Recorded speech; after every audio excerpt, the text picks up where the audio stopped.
अब ज़रा next heading डालो तुम, स्टेबिलिटी ऑफ रेजोनेटिंग स्ट्रक्चर्स, यानी कि स्टेबिलिटी, हमें स्टेबिलिटी ऑर्डर देखनी है।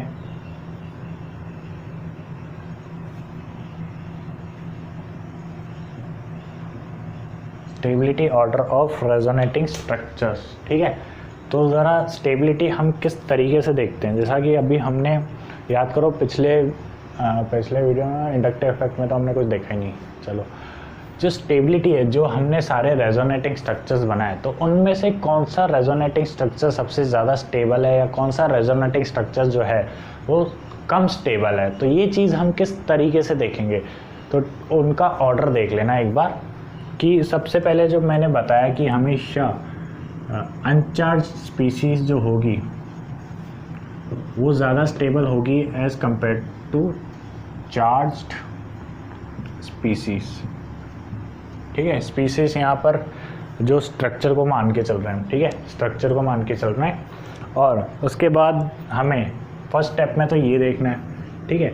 सेकंड स्टेप में फिर क्या देखना है हमें, सेकंड स्टेप में हमें देखना है नंबर ऑफ कोवेलेंट बॉन्ड्स किसमें ज़्यादा है, ठीक है। नंबर ऑफ कोवेलेंट बॉन्ड्स ज़्यादा तो स्टेबिलिटी ज़्यादा, ठीक है। नंबर ऑफ कोवेलेंट बॉन्ड अगर ज़्यादा होंगे तो क्या होगा, स्टेबिलिटी भी ज़्यादा होगी। उसके बाद थर्ड, अगर नंबर ऑफ कोवेलेंट बॉन्ड भी सेम है तो थर्ड कंडीशन में तुम क्या देखोगे, थर्ड कंडीशन में तुम ये देखोगे कि ऑक्टेट सबका कंप्लीट हो रहा है कि नहीं हो रहा, यानी कि ऑक्टेट ऑफ एटम्स, ठीक है, सबका ऑक्टेट कंप्लीट है कि नहीं है, ठीक है। उसके बाद तो ऑक्टेट देखने के बाद जो फोर्थ कंडीशन है, फोर्थ कंडीशन में तुम क्या देखोगे, फोर्थ कंडीशन में तुम देखोगे कि जो चार्ज सेपरेशन है, ठीक है, चार्ज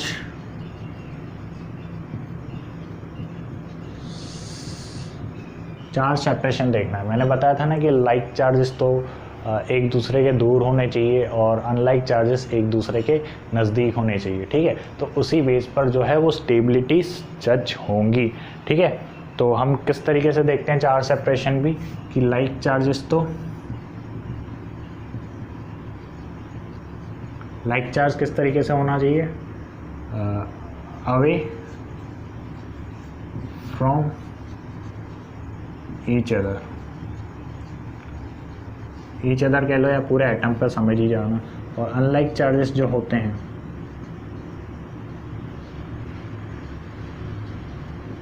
वो अनलाइक चार्जेस क्या होने चाहिए, एक दूसरे के नज़दीक होने चाहिए, यानी कि मिनिमम डिस्टेंस पर होने चाहिए,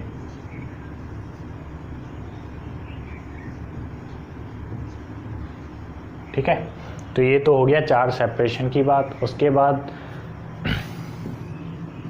लास्ट ये भी कंडीशन होगी, तो फिफ्थ कंडीशन में तुम क्या देखोगे कि नेगेटिव चार्ज जो है वो हाई ईएन एटम पर होना चाहिए और पॉजिटिव चार्ज लो ईएन एटम पर होना चाहिए, ठीक है। तो इन सारी कंडीशन को सीक्वेंस में हमें फॉलो करना है और स्टेबिलिटी ऑर्डर हमें देखना है, ठीक है। लास्ट जो सिचुएशन लिखी है ना फर्स्ट फिफ्थ नंबर वाली, वो यही लिखी है कि पॉजिटिव चार्ज जो है वो हाई एन एटम पर होना, सॉरी नेगेटिव चार्ज जो है वो लो हाई एन एटम पर होना चाहिए और पॉजिटिव चार्ज जो है वो हाई एन एटम पर होना चाहिए, मतलब positive charge low an atom पर होना चाहिए। यार समझ ही गए होगे, समझदार हो तुम लोग, ठीक है। तो इन ऑर्डर के बेस पर हमें जो भी हमने रेजोनेटिंग स्ट्रक्चर्स बनाई है उनकी स्टेबिलिटी ऑर्डर को डिसाइड करना है। अब ज़रा एग्जांपल देखते हैं, ठीक है। इन ऑर्डर को लिख लेना और याद कर लेना, ठीक है, काम आने वाला है ये बहुत, क्योंकि यही आगे हायर स्टडीज़ में आपको, मतलब हायर चैप्टर्स में डिसाइड करने की क्षमता देगा कि कौन सा जो प्रोडक्ट है वो मेजर बनेगा या कौन सा प्रोडक्ट जो है वो माइनर बनेगा, ठीक है। तो वो सारी कहानी यहीं से शुरू होती है। जैसे अभी हमने थोड़ा देर पहले एक एग्जांपल किया था सिंपल सा, जब हम कॉन्जुगेशन से डिफरेंट थिंग कर रहे थे, तो लोन पेयर और पॉजिटिव चार्ज के साथ हमने कॉन्जुगेशन बनाया था, ठीक है, ये लोन पेयर और ये पॉजिटिव चार्ज। ठीक है, तो इसका जो कॉन्जुगेटेड स्ट्रक्चर जो अभी हमने बनाया था, ठीक है, वो कैसा बनाया था, ड्रॉ करो सब सेकंड वाला, और उसके बाद स्टेबिलिटी ऑर्डर बताओ। जो सेकंड हमने बनाया था वो कुछ इस तरीके से बनाया था। ठीक है, तो ये है फर्स्ट और ये है सेकंड। ठीक है, अब ज़रा स्टेबिलिटी ऑर्डर बताओ कि कौन सा ज़्यादा स्टेबल है, फर्स्ट या सेकंड। तो ऑर्डर में चलना है सबसे पहले। तो सबसे पहला ऑर्डर क्या कहता है हमें, चार्ज स्पीसीज, तो चार्ज तो दोनों की दोनों ही है। ठीक है, तो अनचार्ज तो एक भी नहीं है। उसके बाद सेकंड में क्या था कि covalent, number of covalent bonds देखने। इसमें नंबर ऑफ कोवेलेंट बॉन्ड कितने, 3, और इसमें कितने, 4। तो यानी कि सेकंड जो है वो ज़्यादा स्टेबल होगा एज़ कंपेयर टू फर्स्ट। ठीक है, जो ऑर्डर है वो सीक्वेंस में ही फॉलो करना है हमेशा। ठीक है, तो ज़रा एक एग्जांपल और ले लो। ज़रा नेक्स्ट एग्जांपल एसिटिक एसिड का करके देखो। एसिटिक एसिड के सारे रेजोनेटिंग स्ट्रक्चर्स बनाओ।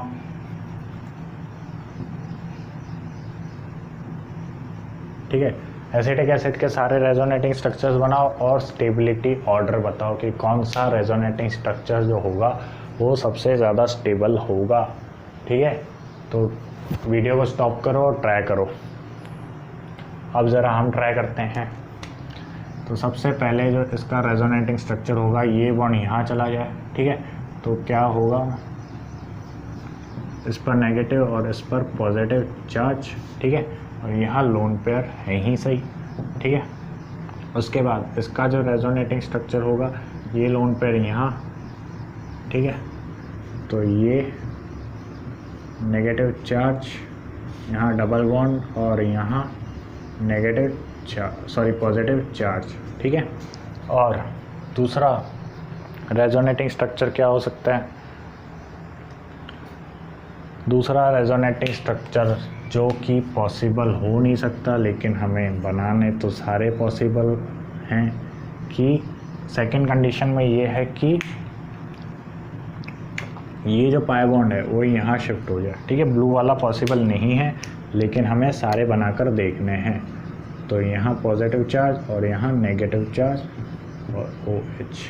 ठीक है, तो ये टोटल 4 टाइप के रेजोनेटिंग स्ट्रक्चर्स पॉसिबल हैं, लेकिन जनरली कौन से स्टेबल होंगे, ठीक है, तो वो हमें देखना है। ठीक है, तो first, second, third and fourth. अब इनमें स्टेबिलिटी ऑर्डर ज़रा बताना कि कौन सा सबसे ज़्यादा स्टेबल होगा। ठीक है, तो सबसे ज़्यादा स्टेबल कौन सा होगा, फर्स्ट। ठीक है, फर्स्ट, क्योंकि मैंने सबसे पहली कंडीशन क्या बता रखी है, अनचार्ज स्पीसीज हमेशा ज़्यादा स्टेबल होगी as compare to charge species. और फर्स्ट वाले एग्जांपल में देखो चार्ज बिल्कुल भी नहीं है, ना पॉजिटिव चार्ज है ना नेगेटिव चार्ज है। ठीक है, सारे चार्जेस जो है वो थर्ड, सेकंड और फोर्थ में। ठीक है, तो फर्स्ट जो है वो सबसे ज़्यादा स्टेबल होगी। अब ये तो होगी नहीं, ठीक है, इसको तो कंसिडर ही मत करो क्योंकि ऑक्सीजन पर पॉजिटिव चार्ज आ गया, कार्बन पर नेगेटिव चार्ज आ गया, जो कि कभी पॉसिबल नहीं है। तो ये सिचुएशन तो लास्ट में चली गई है। ठीक है, अब कंपेयर इन दोनों में करना है। ठीक है, तो इसमें क्या करना है कि जो देखो कि नेगेटिव चार्ज ऑक्सीजन पर है, कार्बन पर पॉजिटिव चार्ज है, लेकिन यहाँ पर जो पॉजिटिव चार्ज है वो हाई EN एटम पर भी आ रहा है। ठीक है, और लेकिन उससे पहली बात कि जनरली यही गलती करते थे कि यहाँ पर पॉजिटिव चार्ज ऑक्सीजन पर आ रहा है तो पॉसिबल नहीं हो सकता। लेकिन ये भी देखो कि नंबर ऑफ कोवेलेंट बॉन्ड्स यहाँ पर 3 है, यहाँ पर 4 है। ठीक है, पाई बॉन्ड भी कोवेलेंट बॉन्ड ही होता है, बॉन्ड तो होता है, तो इसीलिए जो है वो थर्ड स्ट्रक्चर जो होगी वो ज़्यादा स्टेबल होगी। मुझे पता है बहुतों ने सेकंड को कर दिया होगा, लेकिन थर्ड ज़्यादा स्टेबल है। मैंने क्या कहा था, ऑर्डर में ही चलना है हमें। ठीक है, सबसे पहले अनचार्ज 4 स्पीसीज, फिर नंबर ऑफ कोवेलेंट बॉन्ड, फिर ऑक्टेट रूल, ऑक्टेट के बाद हमें चार्जेस को देखना है। ठीक है, तो यहाँ पर सेकंड कंडीशन अप्लाई हो रही है, नंबर ऑफ कोवेलेंट बॉन्ड्स। ठीक है, अब नेक्स्ट जो है वो तो जाहिर सी बात है सेकंड कंडीशन होगी, एंड देन फोर्थ कंडीशन। ठीक है, तो स्टेबिलिटी ऑर्डर जो आएगा रेजोनेटिंग स्ट्रक्चर्स का वो कुछ ये होगा। ठीक है, अब ज़रा बढ़िया सा एग्जांपल करते हैं। ये तो हो गई छोटी छोटी बातें सीखने की। अब एनिलीन ट्राई करो।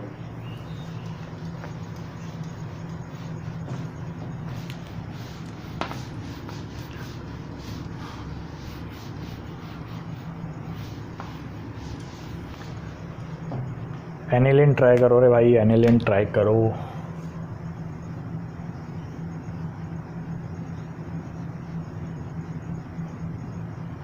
ठीक है, एनिलीन ये होता है। अब ज़रा इसकी सारी रेजोनेटिंग स्ट्रक्चर्स बनाओ जो हमने पिछली बार बना चुके हैं। 5 बनाई थी, ठीक है, वापस से बनाओ, वापस से पेन पेपर उठाओ और सारी बनाओ। पिछला वाला पेपर मत खोल लेना, ठीक है।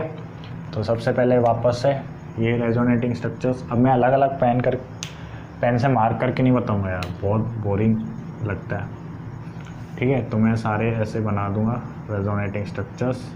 तुम्हें समझ में नहीं आ रहा तो वीडियो को पीछे ले जाओ और उसमें वापस से देख लो। यहाँ पॉजिटिव चार्ज आ जाएगा एंड देन दिस, ठीक है। सॉरी, पॉजिटिव चार्ज नहीं आएगा, यहाँ नेगेटिव चार्ज आएगा, यहाँ पॉजिटिव चार्ज आएगा। तो इसीलिए एरो नहीं बनाओगे ना तो काफ़ी दिक्कत आती है, ठीक है। तो इसलिए एरो बना के करना। जिनकी प्रैक्टिस नहीं है वो एरो बनाकर करेंगे।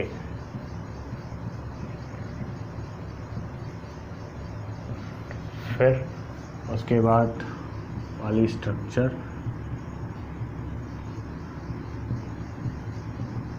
ठीक है, ये बनेगी एंड देन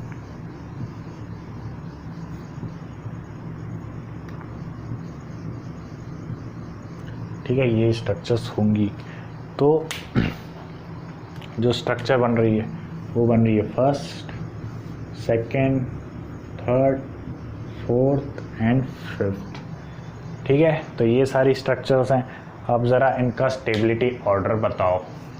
स्टेबिलिटी ऑर्डर्स, तो सबसे पहले हमें क्या देखना है, चार्ज स्पीसीज़ कौन सी है। तो चार्ज स्पीसीज़, अनचार्ज स्पीसीज़ कौन सी है, तो फर्स्ट एंड फिफ्थ जो है वो अनचार्ज स्पीसीज है। तो यानी कि सबसे ज़्यादा स्टेबल जो होंगी वो फर्स्ट एंड फिफ्थ होंगी। उसके बाद सेकंड कंडीशन देखो, सेकंड में हमें क्या देखना है, नंबर ऑफ कोवेलेंट बॉन्ड। तो नंबर ऑफ कोवेलेंट बॉन्ड तो सेकंड और फिफ्थ तो गए, ठीक है। बाकी number of covalent bonds count करो। सब में 4-4 हैं क्या, ठीक है, सब में 4-4 हैं तो वो फंडा तो गया।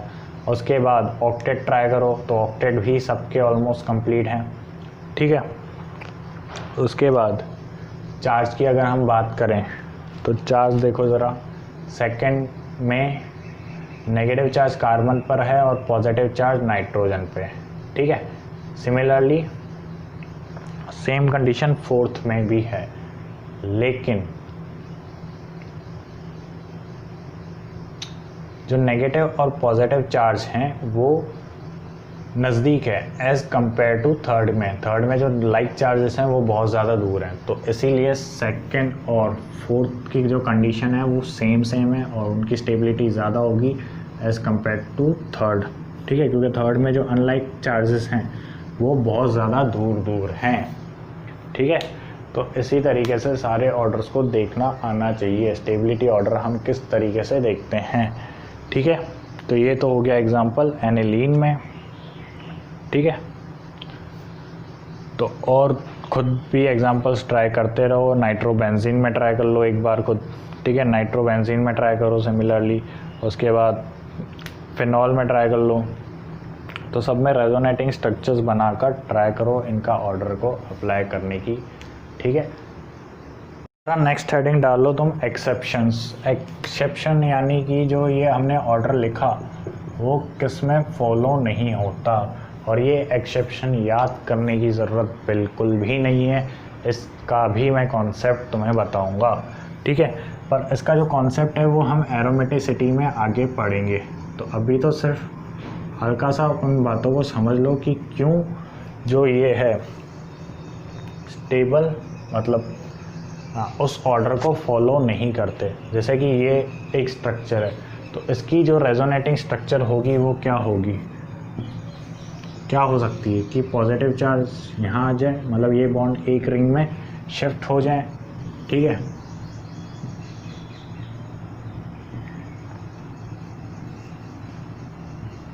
ठीक है, तो अब अगर ये बॉन्ड यहाँ शिफ्ट हो रहा है तो यहाँ पर पॉजिटिव चार्ज आ जाएगा और यहाँ नेगेटिव चार्ज आ जाएगा, ठीक है। तो अब ज़रा क्या होता है कि ये जो रिंग है ये एरोमेटिक नेचर की हो गई है,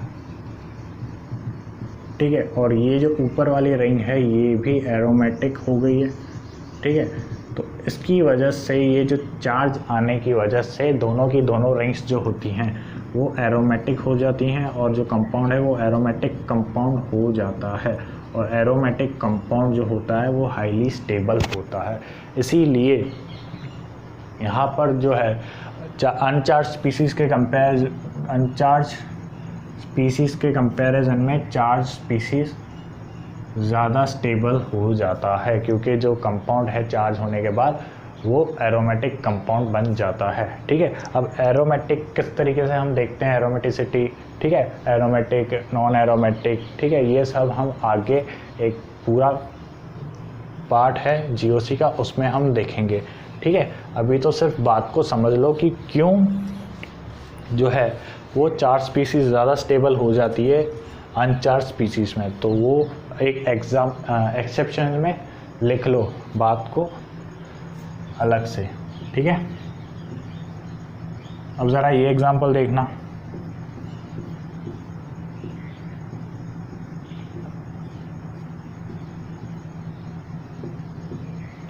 ठीक है। इसमें ज़रा देखो कि किस तरीके से अगर मैं रिंग को इस तरीके मतलब इस पाई बॉन्ड को इस तरीके से तोड़ूं, ठीक है, तो जो एरोमेटिक कंपाउंड बनेगा वो कुछ इस तरीके से बनेगा। यहाँ पॉजिटिव चार्ज, यहाँ नेगेटिव चार्ज एंड दिस, ठीक है। तो यहाँ पर भी जो ये दोनों रिंग्स हैं, ठीक है, ये रिंग और ये रिंग, ये दोनों की दोनों एरोमेटिक हो गई। तो इसकी वजह से ये कंपाउंड कैसा हो गया, एरोमेटिक कंपाउंड हो गया है, ठीक है। और इन कंपाउंड्स को हम आगे अच्छे से डिस्कस करने वाले हैं, तो इस बात की टेंशन लेने की बिल्कुल ज़रूरत नहीं है। सिर्फ इतना सा ध्यान रखना है कि किस कंडीशन में अनचार्ज स्पीसीज से ज़्यादा स्टेबल हो जाती है चार्ज्ड स्पीशीज, ठीक है। तो यहाँ पर भी ये जो चार्ज स्पीसीज है यानी कि ये जो एरोमेटिक कंपाउंड बन रहा है ये ज़्यादा स्टेबल हो जाता है, ठीक है। तो ये इतनी सी बात है, हमने एक्सेप्शन देख लिए एरोमेटिक कंपाउंड्स के, सॉरी रेजोनेंस के, ठीक है। रेजोनेंस किस तरीके से होता है, सारी एग्जांपल्स, उनका स्टेबिलिटी ऑर्डर, तो सारी बातें मैं बता चुका हूँ, ठीक है। तो अब ज़रा नेक्स्ट हेडिंग डालो, टाइप्स ऑफ रेजोनेंस।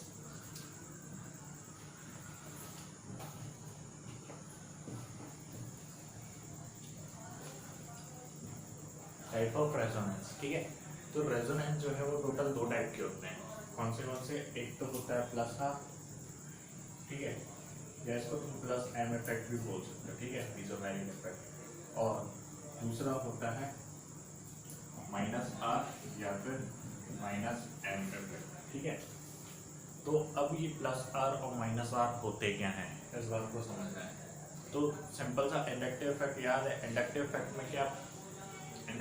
में क्या था, प्लस इफेक्ट क्या लग रहा था, प्लस आई इफेक्ट, सॉरी हाँ, प्लस आई इफेक्ट किस तरीके से लग रहा था, जब जो हेटेरोएटम है, ठीक है, वो इलेक्ट्रॉन डेंसिटी को रिपेल कर रहा हो या अपने से ऑपोजिट डायरेक्शन में मूव करवा रहा हो, ठीक है, इलेक्ट्रॉन डोनेट कर रहा हो डेंसिटी को, ठीक है। तो यहाँ पर अब प्लस आर इफेक्ट किस तरीके से लग रहा होगा कि सपोज करो कि कोई ग्रुप है, ठीक है, वो अपनी इलेक्ट्रॉन डेंसिटी ग्रुप की तरफ मूव करवा रहा हो या फिर चेन की तरफ मूव करवा रहा हो, ठीक है। जैसे यहाँ पर लोग एक रिंग प्रेजेंट है, ठीक है, और यहाँ पर कोई हेटेरोएटम प्रेजेंट है। तो ये जो लोन पेयर्स हैं, ठीक है, ये लोन पेयर्स इस ग्रुप की तरफ मूव कर रहे हैं, ठीक है।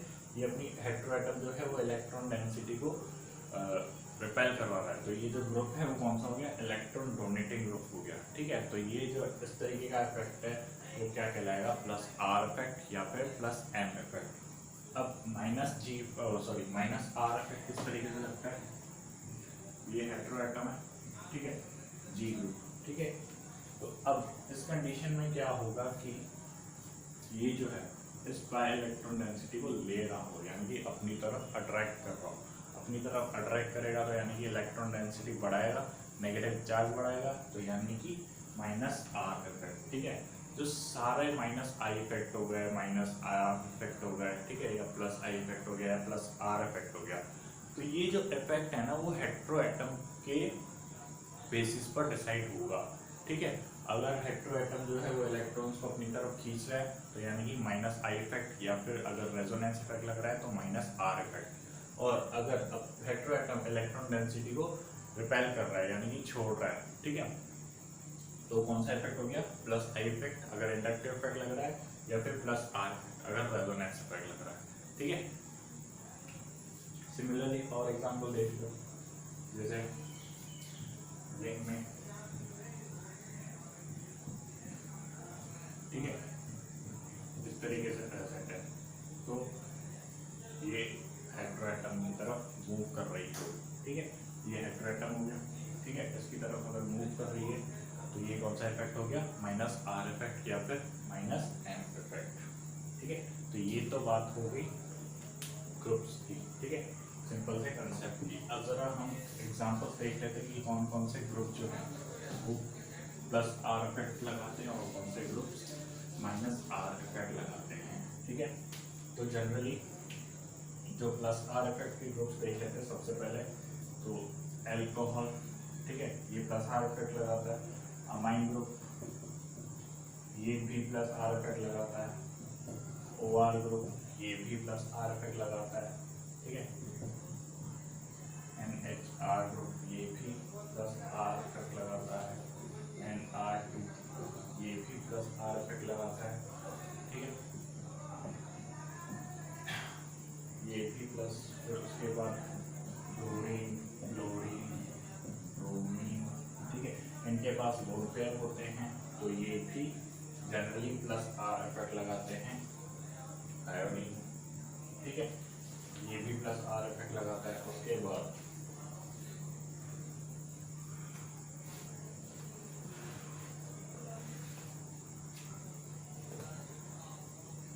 ये हो गया,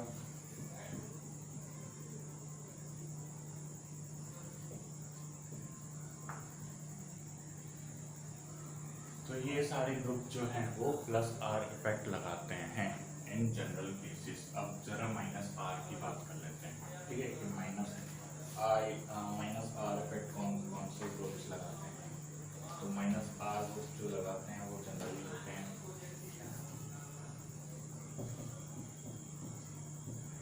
ठीक है, ये हो गया। उसके बाद साइनाइड ग्रुप, ठीक है, साइनाइड ग्रुप जो होता है वो जनरली माइनस आर इफेक्ट लगाता है। उसके बाद ACL, ठीक है, उसके बाद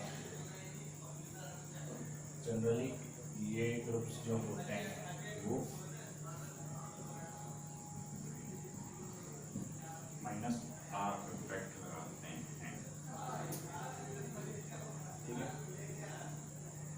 ये हो गया। अब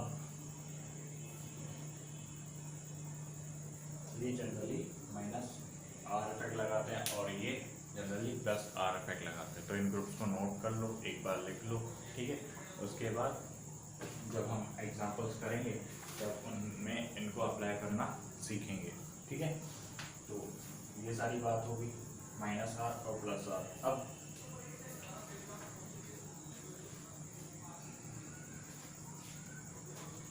कुछ अब जरा केस नंबर सेकंड डालो।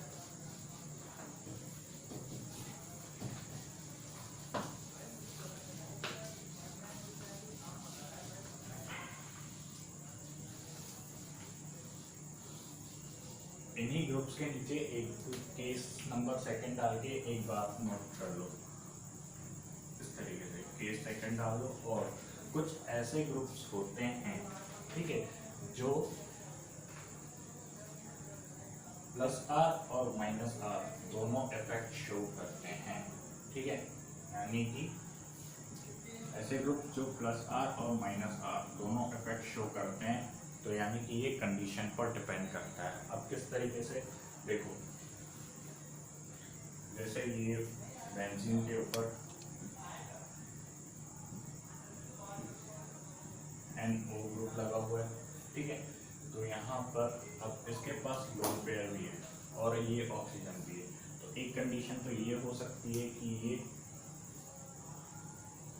यहाँ से इस तरीके से माइनस आर इफेक्ट शो कर ले, ठीक है, और दूसरी कंडीशन ये हो सकती है कि ये जो लोन पेयर्स हैं, ठीक है, ये इंटरडोनेट कर दे और ये जो चार्ज इस कार्बन पर आ जाए, तो यानी कि ये कौन सी कंडीशन होगी, प्लस आर इफेक्ट। तो यानी कि ये जो मॉलिक्यूल है वो कंडीशन पर डिपेंड करता है कि जो ग्रुप है, ठीक है, ये जो ग्रुप है वो माइनस आर इफेक्ट शो करेगा या प्लस आर इफेक्ट शो करेगा।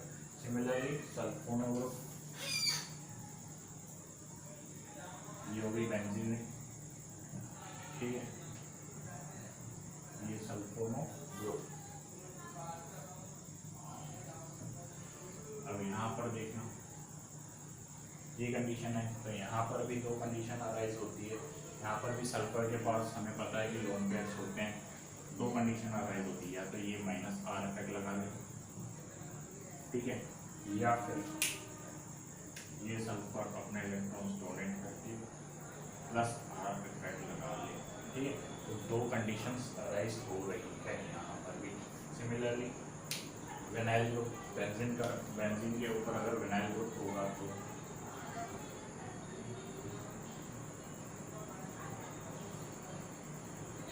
ये हो गया, ठीक है। तो अब यहाँ पर ज़्यादा ध्यान से देखो कि दो कंडीशंस अराइज हो सकती है कि ये लोन पेयर यहाँ से अराइज कर ले, ये, ठीक है, तो ये हो गया माइनस आर ग्रुप, और वैसी बात है मेथाइल ग्रुप है तो कोई फर्क पड़ता नहीं है, ठीक है, तो ये कौन सा इफेक्ट हो गया, माइनस आर इफेक्ट, ठीक है, सॉरी प्लस आर इफेक्ट हो गया, ठीक है। तो ये सारी कंडीशंस हैं। अब ये कुछ एग्जांपल्स हैं जिनमें माइनस आर इफेक्ट और प्लस आर इफेक्ट दोनों लग सकता है, ठीक है। अब जरा न्यू केस नंबर 3 डालना, ये केसेस बहुत इंपॉर्टेंट है, ध्यान रखने वाली जैसी चीज़ें, जैसे ये देखो कि यहाँ ये मैंने बेंजीन लगा दिया, सॉरी ब्रोमीन लगा दिया बेंजीन पर, ठीक है, Br2 ग्रुप। अब यहाँ पर तुम्हें क्या दिख रहा होगा कि तुम यहाँ पर सीधा इंडक्टिव इफेक्ट लगाओगे, नहीं, यहाँ पर माइनस आर इफेक्ट लग सकता है, ठीक है, माइनस आर इफेक्ट लग सकता है। अब तुम बोलोगे कि सर किस तरीके से, ठीक है, तो पहले मैं माइनस आर इफेक्ट ड्रॉ कर देता हूँ।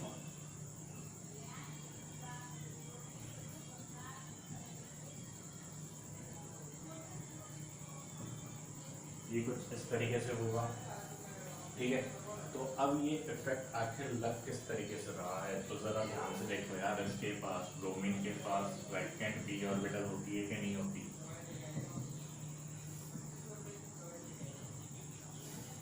ठीक है, वैकेंट p ऑर्बिटल है, तो इसी वजह से जो ब्रोमीन ग्रुप है, ठीक है, वो इलेक्ट्रॉन्स को एक्सेप्ट कर सकता है, जे पाई इलेक्ट्रॉन्स हैं इनको एक्सेप्ट कर सकता है, तो इसीलिए यहाँ पर जो है माइनस आर इफेक्ट लग सकता है, ठीक है। तो इन ग्रुप्स को ज़रा ध्यान से याद रखना कि ब्रोमीन जब भी आ जाए तो आप माइनस आर इफेक्ट भी चेक करोगे, ठीक है। अब ज़रा नेक्स्ट एक केस नंबर 4 लिख लो। केस नंबर 4 में तुम्हें क्या लिखना है कि जैसे कुछ और एग्जांपल्स हैं, केस नंबर 4 डाल देना, ठीक है। जैसे यहाँ बेंजीन ग्रुप है, ठीक है, और यहाँ पर PME3 ग्रुप लगा हुआ है। अब यहाँ पर भी क्या सिर्फ तुम इंडक्टिव इफेक्ट लगाओगे या प्लस आर या माइनस आर लग सकता है, तो यहाँ पर भी माइनस आर इफेक्ट आसानी से लग सकता है। अब माइनस आर इफेक्ट यहाँ पर किस तरीके से लग सकता है,